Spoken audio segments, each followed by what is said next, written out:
Hi to everyone, एक बार फिर से आप सबका स्वागत है आज के इस बर्निंग सेशन के अंदर, जहां पे हम लोग बात करने वाले हैं सिलीगुड़ी कॉरिडोर के बारे में। कई बार हम लोगों ने बात किया हुआ है, इस टॉपिक को लेकर डिस्कशन हुआ है, बट एक बार फिर से यहाँ पे अब जो चीज़ें हो रही हैं उसके हिसाब से सिलीगुड़ी कॉरिडोर जो है वहाँ पे एंट्री होने वाली है चाइना की। तो क्या चाइना की डायरेक्टली एंट्री होने जा रही है या फिर कोई ऐसा प्रोजेक्ट है जो चाइना डेवलप कर रहा है, उसके बारे में हम लोग यहाँ पे बात करने वाले हैं। यहाँ पे आप देख पा रहे होंगे, China backs the Bangladesh Teesta project again, why will India keep a watch on it. यानी कि जो एक तीस्ता को लेके जो प्रोजेक्ट डेवलप किया जा रहा है उस प्रोजेक्ट को अब हेल्प करेगा चाइना, और ये हेल्प किसकी की जाएगी? बांग्लादेश की। लेकिन हमारे लिए काफी ज्यादा कंसर्निंग हो जाएगा क्योंकि इस रिवर का जो फ्लो होता है वो सिलीगुड़ी कॉरिडोर से फ्लो होते हुए जाती है। तो आइए जरा इस पूरे टॉपिक को समझ लेते हैं कि यहाँ पे क्या क्या चीजें हैं जो आपके लिए एग्जाम के लिए इंपॉर्टेंट है। देखिएगा, बात हो रही है यहाँ पे तीस्ता नदी के बारे में, तो थोड़ा सा जरा हम यहाँ पे तीस्ता रिवर के बारे में जान लेते हैं कि ये जो रिवर है ना, एक्चुअल में रिवर आती कहाँ से इसका फ्लो होता है। तो एक रिवर है जिसका नाम है तीस्ता। इस रिवर का जो ओरिजिन होता है, यानी कि जहां से इसकी उत्पत्ति होती है, वो जगह है सिक्किम। सिक्किम में जेमू ग्लेशियर आपको देखने को मिलेगा जहां से रिवर निकल कर आती है, और आने के बाद में ये वेस्ट बंगाल के साथ में बॉर्डर बनाती है, और वेस्ट बंगाल के साथ में बॉर्डर बनाने के बाद में ये रिवर निकल जाती है बांग्लादेश की तरफ। जब ये रिवर बांग्लादेश की तरफ पहुंचती है तो बांग्लादेश के अंदर ये रिवर ब्रह्मपुत्र के साथ में जुड़कर, किसकी? तीस्ता ब्रह्मपुत्र के साथ में जुड़कर ये बनाती है जमुना। कहां पर? बांग्लादेश के अंदर। तो बांग्लादेश काफी लंबे टाइम से एक प्रोजेक्ट को डेवलप करने के बारे में सोच रहा था, बट एक्चुअल में ये सोच क्यों ना था, उस पॉइंट पर आते हैं। तो यहाँ पर है क्या, ये जो तीस्ता रिवर है ना, इसके आपको अलग अलग रूप देखने को मिलते हैं। अलग अलग रूप से मेरा मतलब ये है कि कभी ये सूखा ले आती है, कभी ये बाढ़ ले आती है। तो होता क्या है कि उन कंडीशंस में जब मानसून के टाइम पे इसमें फ्लो बहुत ज्यादा होता है, क्योंकि पहाड़ों से नीचे की तरफ आ रही है, तो ऑब्वियस सी बात है कि वाटर का वॉल्यूम जो है वो ज्यादा होगा। तो जब रिवर ऊपर से नीचे की तरफ फ्लो होकर आती है तो इसके पास में काफी ज्यादा वाटर का वॉल्यूम होता है, जिसकी वजह से इसके किनारे वाले जो क्षेत्र होते हैं वो फ्लड की वजह से काफी ज्यादा प्रभावित होते हैं। बट द पॉइंट इज कि जब रिवर ऊपर से नीचे आ रही है तो नीचे के साइड पे तो इसको बांग्लादेश मिलेगा, तो बांग्लादेश का जो एरिया है वो सबसे ज्यादा इफेक्ट होता है इसकी बाढ़ की वजह से। तो काफी लंबे टाइम से बांग्लादेश इंडिया के साथ में सोच रहा था कि एक ऐसा प्रोजेक्ट डेवलप किया जाए जिसके अंदर एक डैम बनाया जाए तीस्ता नदी के ऊपर, जिससे कि बांग्लादेश के अंदर ये जो बाढ़ वाली समस्या है इसका समाधान हो सके, और साथ ही साथ में जो पानी है वो भी प्रॉपर्ली डिस्ट्रीब्यूट हो सके।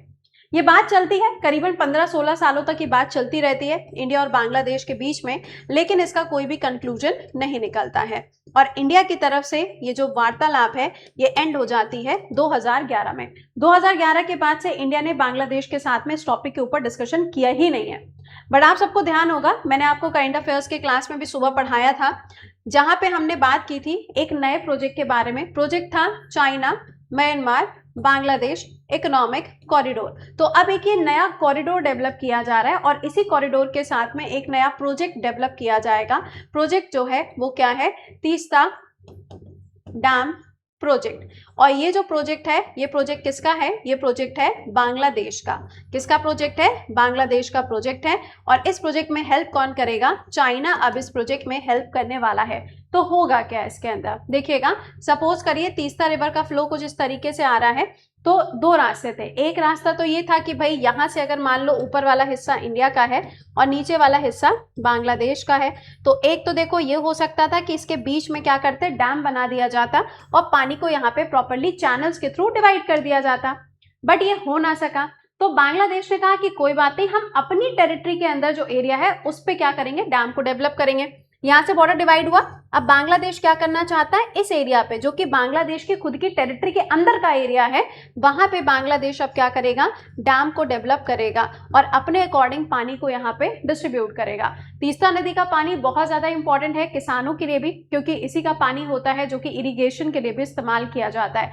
नाउ द पॉइंट इज कि बांग्लादेश जब यहाँ पे डैम बनाएगा तो इंडिया के एरिया में डैम नहीं बना रहा है, बट द थिंग इज कि जहां पे ये डैम डेवलप होगा यहाँ पे चाइना की हेल्प देखने को मिलेगी। और चाइना को तो हम सभी लोग जानते हैं, अभी इन्होंने एक ऐसा ऐप डेवलप किया था जिससे जो ई रिक्शा है उसको आप लॉक कर सकते थे। तो चाइना यहाँ पे कुछ भी कर सकता है, कुछ भी से इन द सेंस कि यहाँ पे जो डिवाइसेस वगैरह लगाई जाएंगी, यहाँ पे जिन भी चीज़ों का इस्तेमाल किया जाएगा वो पूरी तरीके से भारत के ऊपर निगरानी रखने का काम कर सकती है। इतना ही नहीं, जब ये रिवर्स सिलीगुड़ी कॉरिडोर से पास होते हुए जाएगी इंडिया की तरफ, तो भी यहाँ पे कितना मूवमेंट हो रहा है, कौन से आर्मी फोर्सेस, कौन सी बटालियन कहाँ पे डिप्लॉय की गई है, उसके बारे में भी इनको जानकारी प्राप्त हो सकती है अगर यहाँ पे ये डेवलपमेंट हो जाता है। अगर हम इसको मैप में देखें तो यहाँ पर आप देख पाओगे, ये आपको दिखाई देगा, ये देखिए टेक्स्ट बुक का ही डेटा है।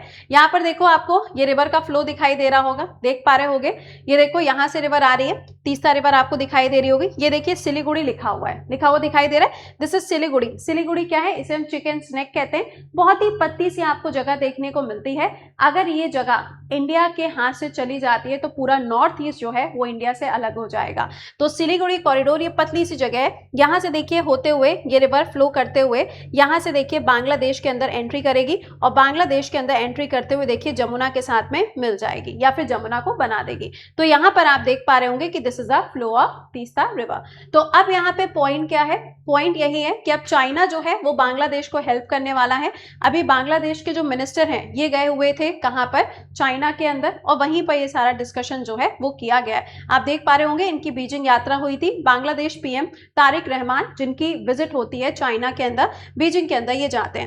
इसी के साथ में यहाँ पे देखिएगा Teesta river comprehensive management and restoration project, ये इसका पूरा नाम होने वाला है। इसको डेवलप किया जाएगा, लेकिन इसमें इंडिया का कोई इन्वॉल्वमेंट आपको देखने को नहीं मिलेगा। हमारे लिए कंसर्निंग क्या है, हमारे लिए कंसर्निंग ये है कि जहां से सिलीगुड़ी कॉरिडोर से ये पूरा का पूरा रूट आता है वहां पे अगर नजर रखी जाएगी तो वो हमारे लिए कंसर्निंग पॉइंट बन जाएगा। और चाइना का तो आप जानते हैं कोई भी चीज़ें ये यूज़ कर सकते हैं, टेक्नोलॉजी में ये बहुत आगे हैं। तो किसी भी तरीके की टेक्नोलॉजी का इस्तेमाल करके सिलीगुड़ी कॉरिडोर जो है वो यहाँ पर निगरानी रख सकते हैं। वाई तीस्ता रिवर मैटर्स का रीज़न मैंने आपको बता दिया। सिक्किम वेस्ट बंगाल के बीच में एक बॉर्डर भी बनाती है और इस एरिया के लिए ये काफ़ी ज़्यादा इंपॉर्टेंट है क्योंकि मानसून के समय पर पानी भी ज़्यादा होता है और ईजिली यहाँ पे सिंचाई के लिए पानी यूज़ हो जाता है। इसके अलावा आप देखेंगे what we know about Teesta project. Teesta project के बारे में मैंने आपको बता दिया जो जो पॉइंटर्स आपके लिए इंपॉर्टेंट थे। इसके अलावा इंडिया को क्लोजली वॉच क्यों करना चाहिए, क्योंकि Siliguri corridor say that is chicken neck से होते हुए जा रही है, तो हमारे लिए इंपॉर्टेंट है। तो मैंने आपको ये पूरा आर्टिकल बता दिया, लेकिन अब आप मुझे कमेंट सेक्शन के अंदर लिख के बताएंगे। ये तो प्रोजेक्ट हो गया चाइना, म्यांमार एंड बांग्लादेश, लेकिन एक और प्रोजेक्ट है जो सिर्फ चाइना और बांग्लादेश के बीच में डेवलप हो रहा है, वो भी एक पोर्ट के लिए। उसका नाम क्या है, कॉमेंट के अंदर लिख के बताइएगा। बाकी डेली करंट अफेयर्स के लिए आप मुझे ज्वाइन कर सकते हो टेक्स्ट बुक यूट्यूब चैनल पे सुबह 7 बजे। और अगर आप paid batches test series join करना चाहते हैं तो वो भी आप टेक्स्ट बुक पे जाके ज्वाइन कर सकते हैं विद द कोड कृति10। तो मिलते हैं आप लोगों से कल सुबह 7 बजे, और साथ ही साथ में कल सुबह 7:30 बजे आपसे स्पेशल वाली मुलाकात होने वाली है, क्योंकि आपके लिए कल आने जा रही है करंट अफेयर्स की मैगजीन।